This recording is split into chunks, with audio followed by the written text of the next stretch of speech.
ಸ್ನೇಹಿತರೆ, 2023ರಲ್ಲಿ ಮಾನ್ಯ ಸಿದ್ದರಾಮಯ್ಯನವರು, ಮಾನ್ಯ ಶಿವಕುಮಾರ್ ಅವರು, ಅನೇಕ ನಾಯಕರುಗಳು ರಾಜ್ಯ ಪ್ರವಾಸ ಮಾಡಿ ಈ ರಾಜ್ಯದ ಜನತೆಗೆ ಭರವಸೆಗಳನ್ನು ಕೊಟ್ಟಿದ್ರು.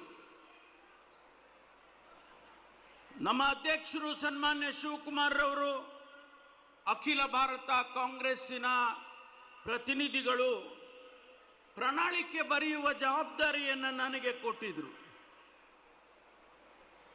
ಆ ಸಂದರ್ಭದಲ್ಲಿ ಈ ರಾಜ್ಯದ ಜನತೆಗೆ ಸುಮಾರು 593 ಭರವಸೆಗಳನ್ನು ನಾವು ಕೊಟ್ಟಿದ್ದೇವೆ. ಸ್ನೇಹಿತರೆ, ಇನ್ನು 4 ತಿಂಗಳಿಗೆ 3 ವರ್ಷ ಆಗ್ತದೆ ನಮ್ಮ ಸರ್ಕಾರ ಬಂದು. ಈಗಾಗಲೇ 250ಕ್ಕೂ ಹೆಚ್ಚು ಭರವಸೆಗಳನ್ನು ನಾವು ಈಡೇರಿಸಿದ್ದೇವೆ.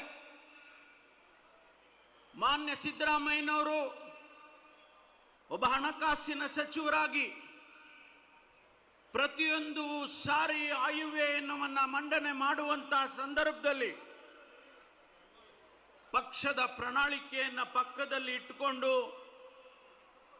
ಅವರು ಆ ಭರವಸೆಗಳನ್ನು ಜನರಿಗೆ ಕೊಟ್ಟಿದ್ದೇವೆ, ನಾವು ಈಡೇರಿಸಬೇಕು ಅಂತೇಳಿ ಸುಮಾರು 250 ಭರವಸೆಗಳನ್ನು ಈಡೇರಿಸಿದ್ದಾರೆ.